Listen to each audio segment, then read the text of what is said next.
This podcast is for informational purposes only and does not constitute legal, tax, investment, financial, or other advice.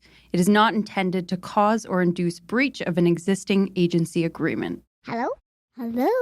Hello? This is the Vancouver Commercial Real Estate Podcast.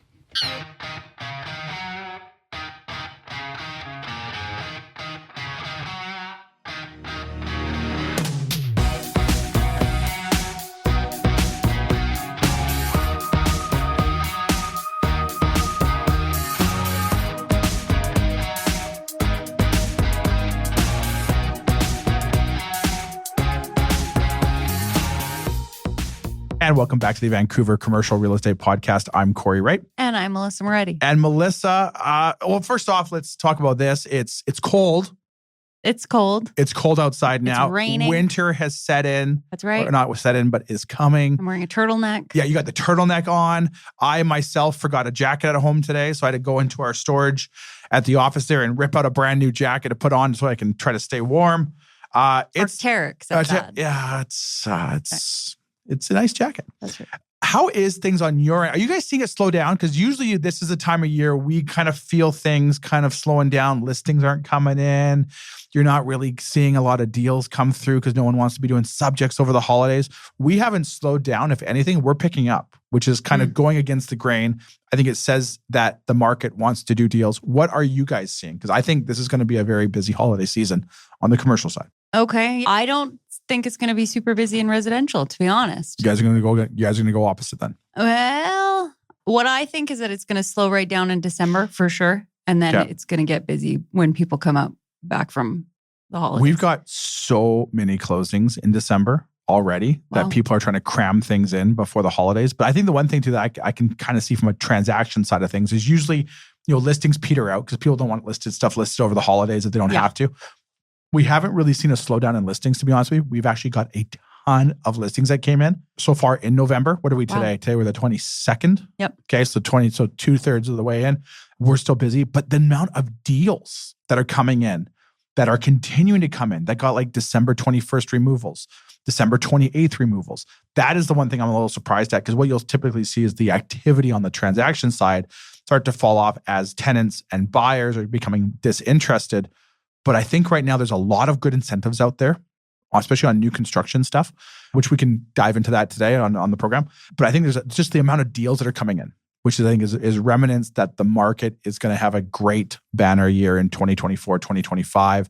As interest rates fall off, people want to do deals. Mm-hmm. People have just been waiting for things to kind of get normalized with falling interest rates. We now have a provincial government set. We now have the American government set in January. I think the writing's on the wall, what's going to happen here in Canada next year in 2025 with our federal government. So I think people are kind of feeling a little bit more comfortable coming back to the table now, and we're seeing a ton of transactions so far in the fall. There's a light at the end of the tunnel. There's a bonfire. It's burning. People want to do deals. There was a double rainbow today. You were telling me there's a double rainbow today. Double rainbow. What's the meaning behind a double rainbow? I don't know. I'm going to have to look that up. Did we search that up to find out what that is? Okay, so Cory, I heard we have a very special guest on the podcast today. You told me it's potentially the smartest man in real estate. I did not say that. You did, Come and on. you said, I'm not really sure how we secured this guest. I didn't say that. So who's our guest? Well, this guest is a big get for the program. Right. Like I'm surprised they even got back to us. Right. Never mind, we got him on. You do good work. Took a lot of convincing. But I am thrilled to have our guest today. Myself. I'm the guest. I'm the guest. Why am I the guest today? So I'll tell you why. So we've got two more. I think we got two more episodes, before the holidays kick in. So we've got great guests for those to join us. But last year, around this time, we did an episode on kind of like how to double your money in commercial real estate. The secrets. And I thought, you know what? When we're kind of scheduling out the guests and everything for December and November, I thought, you know what? We're going to throw an episode in where we're going to give the secrets to how to double your cash position in commercial real estate. Sounds like the best Christmas gift. Best one. Because when we did the show last year around this time, I can't remember an episode where I got so many emails, I got text messages, I got phone calls like, do you guys take investors? Where do I find these properties? What communities properties in? Can you put me in touch with someone that knows about these properties? So I thought, you know what? It's the holiday season's upon us. We're in the spirit of giving. That's right. We're going to give the secret to doubling your cash position in commercial real estate for free on the program today. My eyes are lighting up. For free on the program today. Fantastic. So without further ado, let's get into it. This podcast is presented by Impact Commercial. Impact Commercial. John, Alan, the team over there are fantastic. They've all been on the show. They have, yeah. Friends of the show. Great guys. Wealth of experience. They can help with all your commercial financing needs. Whether it's owner-occupiers, land development funds, commercial investments, or multifamily, these guys got you covered. And they recently obtained their CMHC correspondent lender status. So for all your commercial lending needs, visit them at impactcommercial.ca. That's impactcommercial.ca.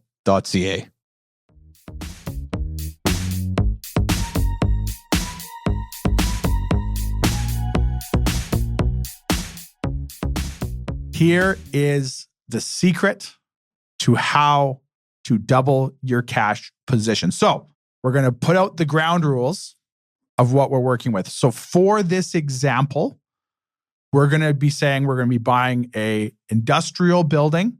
Okay. And we're going to go to Kelowna for this one, just because there's certain markets. This not, I don't want to say it's a trick. It's not a trick. It's insight. Is Kelowna works it? We're going to buy an industrial building at a market cap rate with lease rates of $8 a foot. Okay, so let's go back to that. So we're buying an industrial building in Kelowna at a market cap rate, $8 a foot. So $8 a foot represents what the average price per foot that the tenants are paying. So there's 4 steps to doing this properly. And if those who listened last year, we're going to go back through those 4 steps. So step number 1 that I tell everyone, make sure you know the market you're buying into, because the vacancy rate is the secret. And by that, I mean, if I were to go to, say, Alberta, I took the same similarity where I figure that the average price per foot of the building is 50% below market, but my vacancy rate of that asset class is 10, 12, 15%, and my tenant can get up and just walk themselves down the street to get the same building they just left for half the price, this whole thing doesn't work.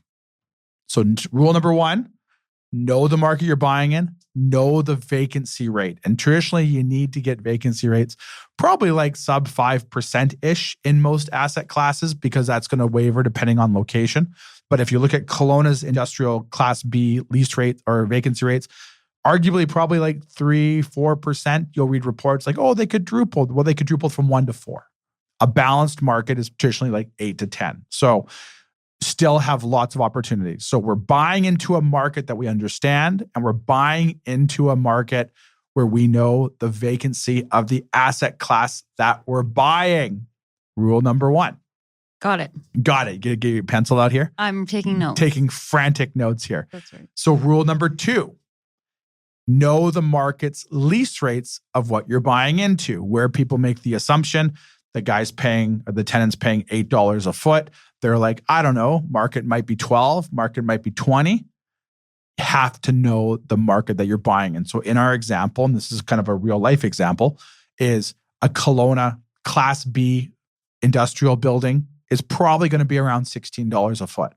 So if I'm buying a building at the average price per foot of the tenants are paying is $8, I know that I could potentially grow that NOI by 100% from $8 to $16. Where am I getting these figures from? How do you know? How do you know? So if I said I want to go to Vernon. Yeah, you want to go to Vernon. I want to find out the vacant. Do I just Google that? No, you need a broker that really knows the market and the asset class that you're buying in. Okay. There's a ton of crap out there. And when I say crap, I'm not referring to like the properties are crap, but I mean like they're not great purchases in today's market because of interest rates, all of that stuff. So you have to have a broker that knows the market intimately in that asset class and that marketplace in order for this strategy to work. So we got to back it up to step one. You got to back it up to step one. You got Find yourself a good broker. Yeah, there you go. We'll add to step one. Step 1A, step 1B. Right. Make sure you have a good broker because you need to understand the marketplace. And in secondary and tertiary markets, location is more important there than ever, because what happens a lot of times too is people from the Lower Mainland, you buy something in Surrey or Coquitlam or Burnaby or Vancouver, and you might be a couple blocks off the beaten path. Because there's so many tenants that are trying to backfill spaces, eventually you're probably going to find a tenant. You go into these secondary and tertiary markets, you might be vacant for years if you miss the spot. So location is everything. You miss it by 2 or 3 blocks, or the downtown core is developing away from you, you might have problems. So step number 1, know the market you're in. Make sure you have a really good broker. We're going to talk about that. Know the vacancy rate of that market. Step number 2, know the lease rates of the market you're buying into. Don't make any assumptions, because also with location, you might get $16 a foot on this block, but you might go 4 blocks over and get $12 a foot. Doesn't sound like a lot, but that's like 25% difference in your rent. Huge. That's the be all end all. So number 2, make sure you understand the leasing rates of the market you're buying into. And people that traditionally do this, they focus, or they're hyper focused on 3 or 4 areas, 3 or 4 markets, maybe like a Nanaimo or an Abbotsford or a Chilliwack, and they kind of really play within their own sandbox. You don't make the assumption, I'm going to go over here and what works in Chilliwack is going to work in Vancouver. What works in Vancouver is going to work in Chilliwack. Completely different marketplaces. Have to understand those things. Number 3, this is a big one. You have to have month to month, or at least lease rates that are probably coming to expiry or up for renewal, ideally within 24 months. Because when we get into the financing aspect, which I'll talk about after, it's really, really important that you can turn this building over in a reasonable amount of time. Otherwise, you're going to be bleeding money probably for a long period of time with regards to this. And that's all got to fit into your performance, which we'll talk about in a second. So number 3, you have to have shorter term leases in place, or month-to-month leases, or maybe vacancies as well with it, in order to turn the building over. Now, from a financing standpoint, that's an absolute nightmare. No lender is going to lend to a building that's dramatically underperforming. And underperforming is, in our scenario here, everyone's paying $8 a foot, the market's $16. That's 50% under market value there. You can raise those rents by about 100% if you can turn everybody. Most lenders aren't going to lend to that. So you need to have mezz debt, which we'll talk about the financing aspect in a second here. So you need to have short-term leases, because it's very expensive capital that you're going to use to turn these buildings over. Expensive capital. And by that I mean you're going to probably to like a MIC for the capital. Most Schedule I banks or credit unions probably aren't going to be that interested at this point in time. MIC. In it. MIC. You're going to have to let Yeah. Yeah, you're going to have to go to a MIC or a B lender potentially, maybe we'll say, and you're probably going to pay prime +3, prime +4 for the capital. You're probably going to pay a 2% deal fee up front. If you can't turn the building over after a year, you're going to have to re-up that mortgage. They're going to charge you another probably 1% fee on that money. So it can become very, very expensive. Right. So the shorter the leases are, the quicker I can turn them. Understanding the vacancy of this market will also determine how quickly I can backfill. If the asset class in the market that I'm in has a vacancy problem, I might be sitting there for a long period of time pouring money into this thing, which is all post-closing capital that's on my cap stack that is just going to get depleted, and my returns are going to fall and fall and fall and fall. Not good for the pro forma. Not good for the pro forma. Not good for the investors. A lot of people make the assumption that if you own commercial real estate, you're really, really rich. And it can't be farther from the truth. Commercial real estate is a slow, drawn-out process. It's a very expensive thing to be a landlord if things don't go according to plan. And by that, I mean, you put a tenant in there, they want free rent, they want fixturing, they want TI, agents are getting paid, a lawyer gets paid to draft a lease.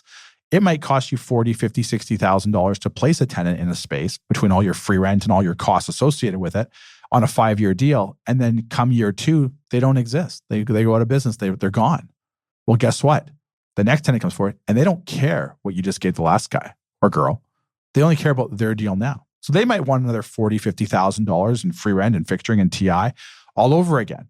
Well, I might be $100,000 potentially into 2 tenants in 13 months.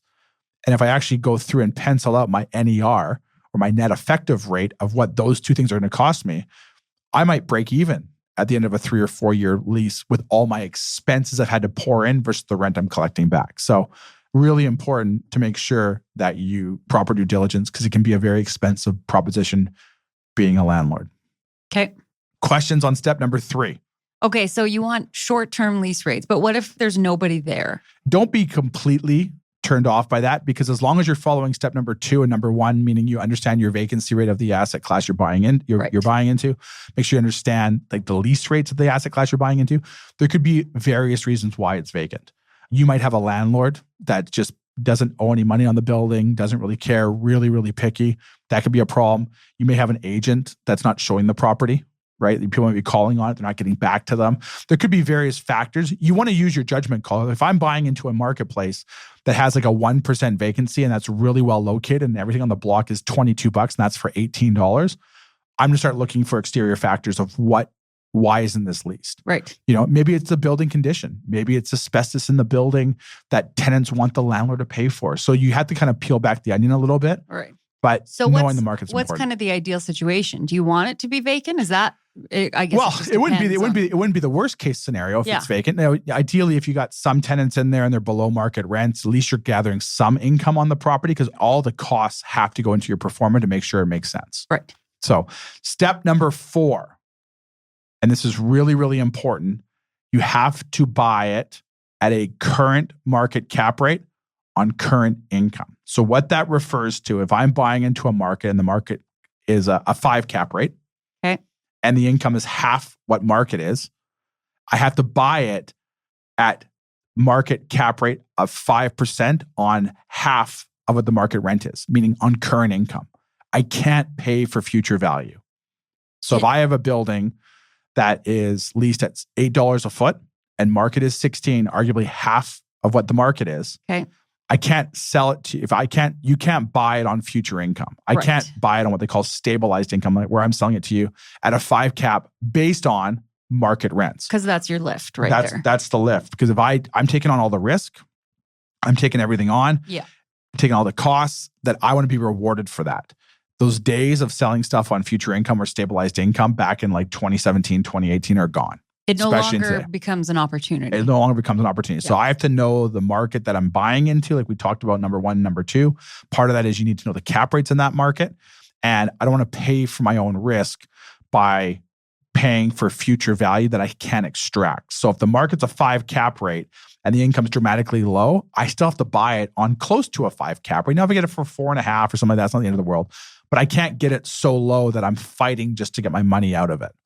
Right. So you have to buy it on a market cap rate. So if I take a building, a Class B industrial building in Kelowna, and all the tenants are paying $8, and I feel that the market is $16 and the cap rate maybe is like 4.5 or 5, I got to get it somewhere around there on current income, not future income. Right. Because a lot of agents will market stuff on stabilized income, all of that stuff.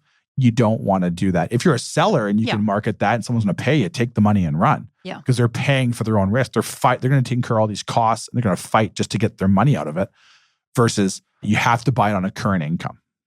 Got it. So how does all this pencil when it comes to the financing standpoint? How do I double my cash position? It sounds really, really good when we talk about it that way, but what are the numbers here? So let's, for example, I need an Excel spreadsheet. You need Excel. I'll set you up with one. You're going to get hundreds of emails. For that spreadsheet. So here's how it works. Okay, so I'm buying a building, and we're going to say the building is $2 million, and I'm buying it on a fair market cap rate. So I'm probably going to be leveraging 65% loan to value on that. Because you have to go with I'm going to have to go with a probably alternative lender. Okay. But keep in mind that 65% loan to value at that interest rate, prime plus 3, prime plus 4, is not going to carry itself with the rent. So you're going to be losing money every month on that interest, because the rent on the building currently will not be able to support the mortgage more times than not. So if I'm running a deficit of $3,000 a month, for argument's sake, $3,000 a month, and all my leases are coming due in the next 12 months, you want to pencil that you're probably going to have to potentially pay into that mortgage $36,000. $3,000 times 12. Which is why if a tenant is month to month, that would be ideal, preferred, right? Because I can go in situation. there and try to get them out. Yeah. You also got to make sure that you're carrying, you're penciling into your pro forma vacancy cost, because not everyone may stay. So you're going to have a vacancy cost you have to take into place. If you do encounter vacancy, you're going to have legal and realtor fees to get back up. You're going to have TIs. So you want to make sure you're penciling all of this stuff into your pro forma and not just assuming it's going to go to plan.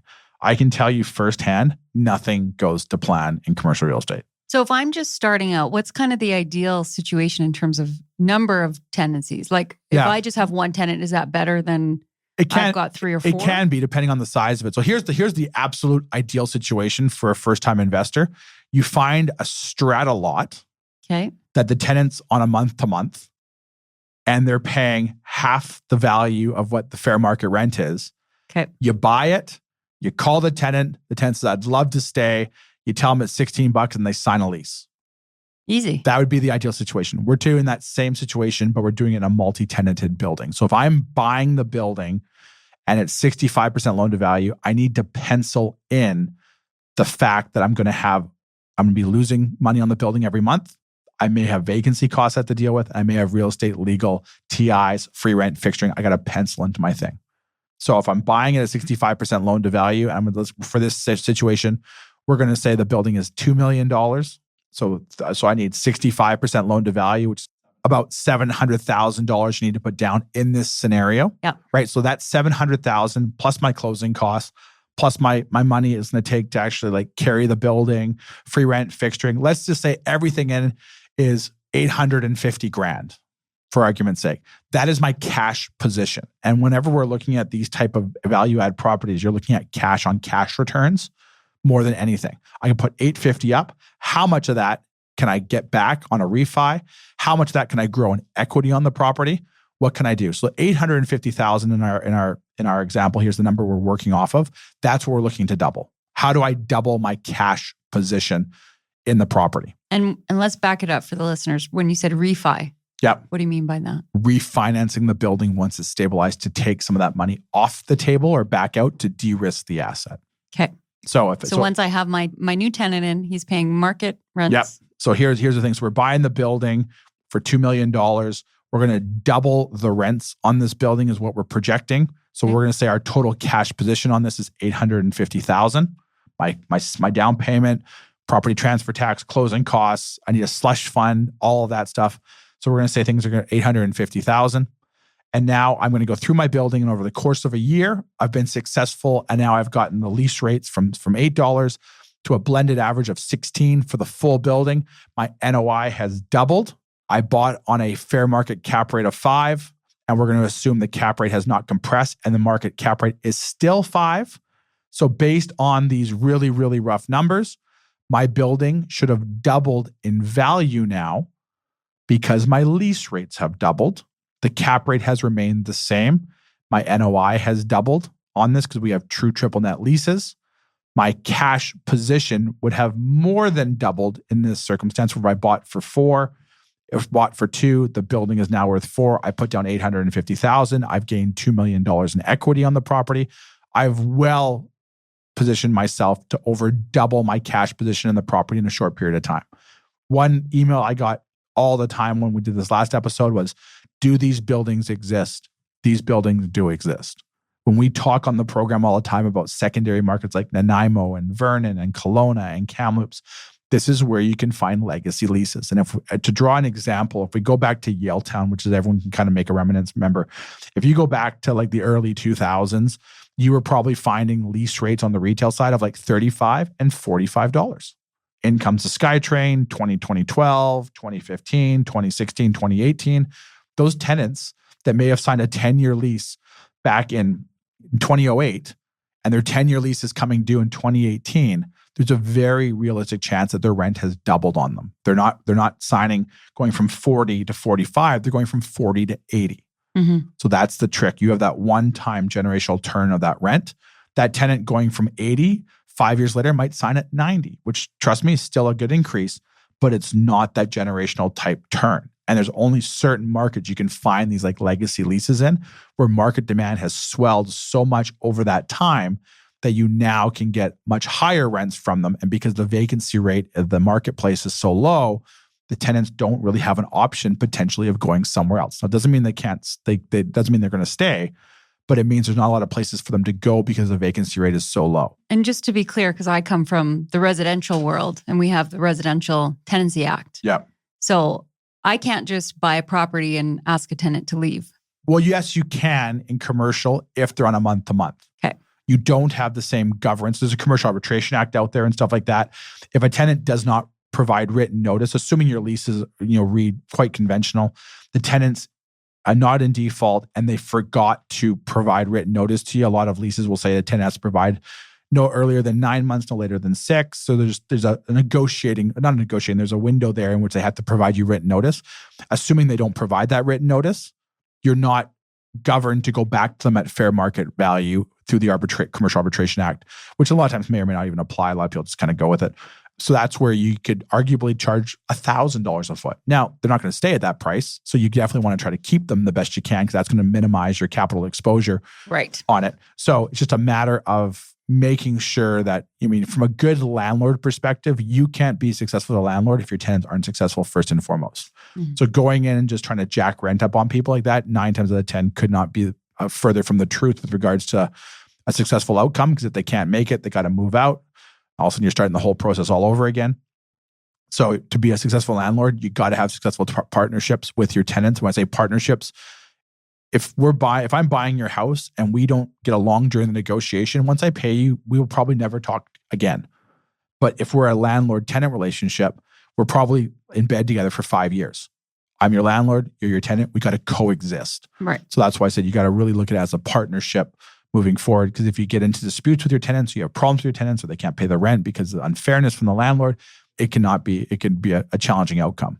So in this circumstance here, if I buy it for $2 million and I can double the rent because the market is now allowing for that, and there's not a lot of vacancy for the tenants to really move or reposition, that is now my lift on my property, which creates either a great sale if I wanted to exit, but you're going to pay capital gains right away.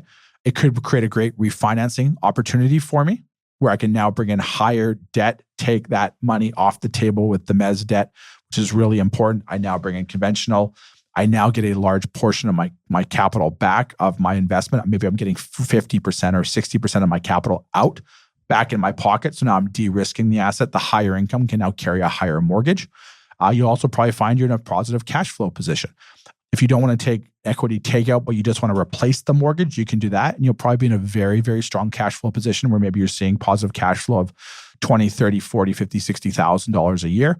You can also take that approach. I'm always a big thing. If I can get as much money out of the investment as possible to de-risk it, so I can then reposition that money in a similar type investment down the road and do that over and over and over again, I could potentially recycle that capital 2 or 3 times from my initial war chest to create 2 or 3 buildings with that one initial war chest versus having to save, buy a property, save, buy a property. I can save up, buy a property, refinance, take more capital, take that initial capital, put it back in another property and do it over and over again. So it sounds like on paper, it almost sounds too good to be true, but it does exist out there. You just have to really understand the markets you're in. And the other kicker is you got to have building operation knowledge, which you can hire a great management company to do that for you. You really got to make sure you understand the inspection process and what has to get, because what you can run into is post-closing CapEx costs, fixing a roof, all that stuff. All of that's just is capital out of pocket. That's going to drive down your returns, but increase your capital injection to the property. So I know it sounds like a lot to take in a short period of time, but this is our Christmas gift to the listeners. 4 steps on how to more than double your cash position in your property in commercial real estate. It's kind of like a commercial BRRRR. Yeah, it's very similar to that. I think you need an acronym. Do you have a suggestion? Well, we're going to have to talk about that. Yeah, we'll have to see. For next year. Right. But that's really what it is, right? Like you're going in, you're doing that. The difference in commercial versus residential is you got triple net leases in place. So that way, as your costs continue to go up year over year over year, property taxes is a great example. Those costs flow through to your tenants, protecting your NOI. Mm-hmm. So you want to make sure you do that stuff versus in residential. there's a maximum increase if your tenant stays, but there's not a cap on your expenses, which to me is kind of if you're looking at it from an investment standpoint, and I'm the province, I'm like, hey, I'm going to cap what your revenue can be, but we're not going to cap your expenses. And typically one of the biggest things that drives up your expenses is property taxes. So it can be counterintuitive to some degree if you can't turn your units over there. And then the RTA obviously isn't the friendliest thing to landlords. Right. So to recap, our 4 steps to more than doubling your cash position in commercial real estate. Step number 1. Find yourself a good commercial agent. Find yourself a good commercial agent that understands the market you're in. And the biggest component of that is making sure that you know the vacancy rate, or at least have an estimate of the asset class you're buying. Every step could go perfectly after the fact. But if you have too high of a vacancy rate and the tenants can just get up and move down the street, your whole game plan's gone. Because what's going to happen is you're going to be leasing it back out for the same price they were paying. Vacancy. Okay. Number 2, know the lease rates of the markets that you're in. And if you're going to secondary and tertiary markets, really, really, really important that you know the lease rates in the area, because a couple blocks can make all the difference. One thing I will say with the markets is kind of a general rule of thumb is most markets, this is also probably from a lender perspective, population of probably 100,000 or greater.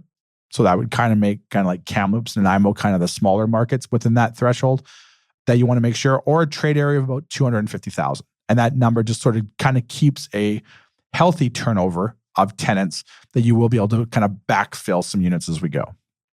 Setup number 2, understand the lease rates of the market that you're in. Don't guess. If you're dealing in industrial and you're going from 10 to 12, that's 20%.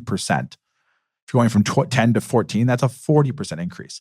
Know that, because if I'm budgeting $14 a foot or a 40% increase in my rents, and it's 12, that's a huge percentage loss. So you got to understand the asset class lease rates of what you're buying into.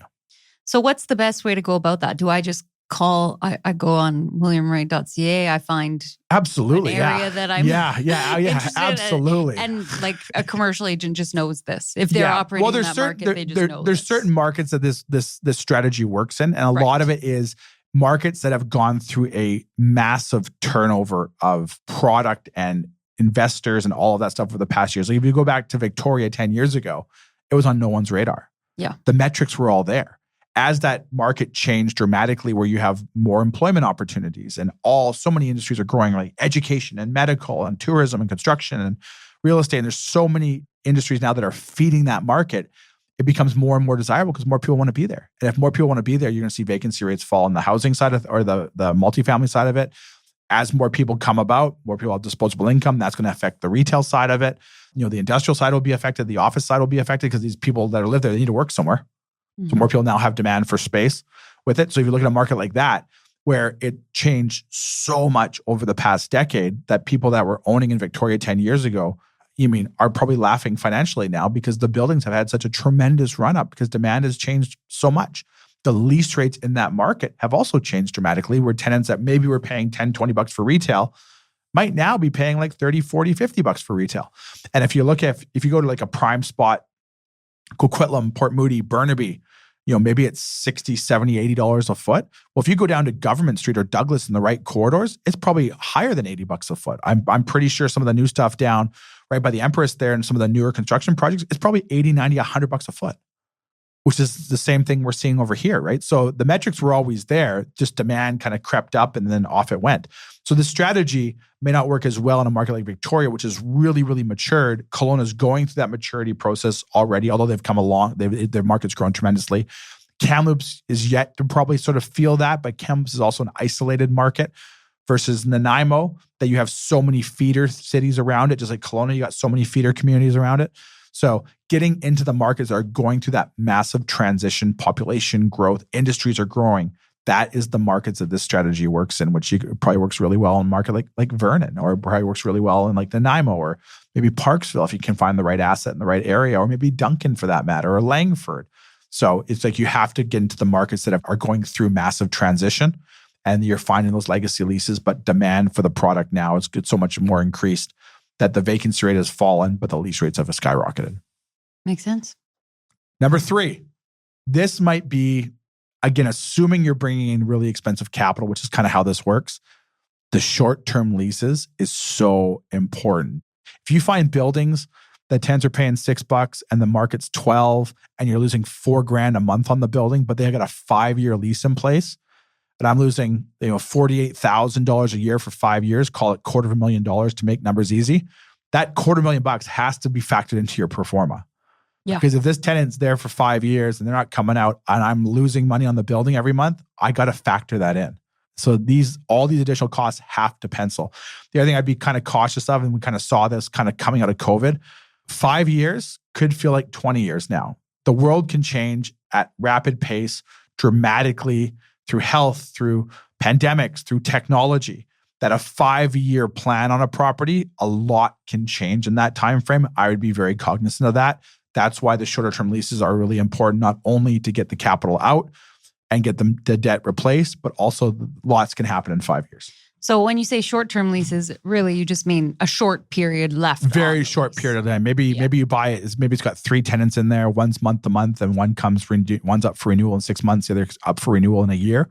That is what we're looking for. Short term. We've got to turn that capital or vacancy. But again, now you got to analyze what's causing the vacancy. Is the market demand just not there for the product? Is that asset class suffering? Has something changed dramatically in the area? Like maybe the traffic patterns have changed. Maybe a 2-way street's become a 1-way street now. Maybe a bus terminal opened up. That's a very problematic thing for that building where you might have homeless people or something like that are now encompassing that area that weren't there before. So you have to really peel back that onion to understand what the vacancy issues are with the building. You can't just make assumptions that it's going to fill. Right. Number 4, you have to buy the building on close to or a current market cap rate. You cannot pay for future value, because if I'm paying for future value, I'm taking all the risk financially. I could have additional costs I'm not taking into consideration. All these things can add up really, really quickly that you're paying for your own risk at this point. So you got to buy it on current market cap rates or relatively close to current market cap rates. The days of buying buildings with stabilized income are gone. Can't fall for that when you're buying. This strategy will not work if you overpay for the building and you're buying future value that you have to roll up your sleeve to put in. So those are your 4 steps. Sounds easy. Okay. But hire a good broker that knows the marketplace, that understands leasing and cap rates and asset classes and all that stuff in the markets that you're looking at. And the markets that work best for this are markets greater than 100,000 people or trade areas of 250,000 that are going through usually above average population growth, industry growth, all of that stuff. Really, really important. And as a little extra Christmas gift, what are your top 3 areas? Oh, now you're asking me. Now you want me to give all the secrets. So I would say that the markets that this works still works really, really well in. Kelowna, if you can find the right asset classes, but again, location. Vernon, which is kind of a feeder community to Kelowna. There's increased demand there. Population growth is there. People are getting priced out of Kelowna. That's your next available place to go. That's a market that it can work really well in. But again, you have to know the asset class, the lease rates, the vacancy rates in that market, because it's a smaller market than 100,000 people. It also works probably pretty well still in Nanaimo. Victoria is becoming harder to make this work because Victoria has had so much tremendous growth on the real estate side. Victoria is still a unbelievable investment opportunity if you can find the right assets. This kind of works in Nanaimo quite well because you do have a lot of legacy leases. Demand for the products and that, or for the asset classes, are growing tremendously as the population grows. So that's a market that it works well in. It probably works well in Kamloops as well. But again, very asset specific, very location specific. So those are kind of like 4 or 5 markets that I think you'll probably find this strategy will work better there than maybe, say, a Chilliwack. Now, I don't want to say you can't find this in Mission or Maple Ridge or Chilliwack. Again, you just have to know the vacancy rate and you have to know the lease rates of the market that you're in. If I know that, for argument's sake, Abbotsford's $40 for this one block of retail, and I identify a building comes for sale that's all $20 a foot, that strategy will work there just as well. But you have to make sure there's short-term leases and you have to go through kind of the 4 steps to make sure it all pencils. And my William Wright agent is going to find absolutely.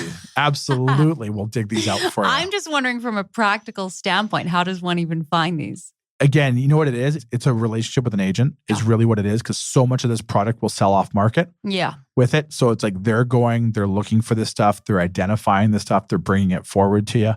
So yeah, having an agent in the markets that you're doing this is like super, super important. Not a lot of this stuff will come to the surface. By that, I mean, I'm not saying it won't get listed, because it will get listed, but there might be a lot of interest in it potentially, or whatever it is. If you can find this stuff off market where you have a lot of local ownership that's slowly going to change. Like if you go to Nanaimo as an example, probably, I don't know, 75, 85% of the titles are probably registered to a Nanaimo address, because people buy what they know over time.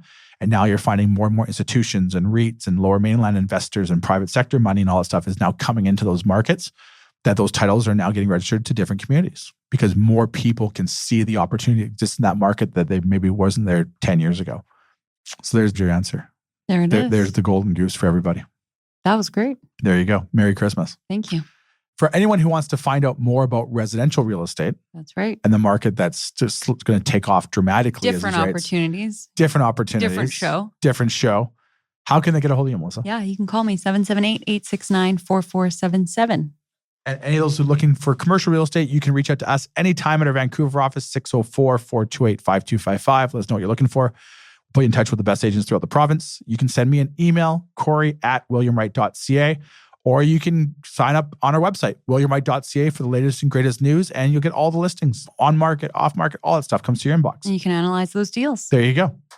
Thanks for listening, guys. We appreciate it. We'll be back next week with another great episode. All right. Have a good week. Take care. Subscribe today.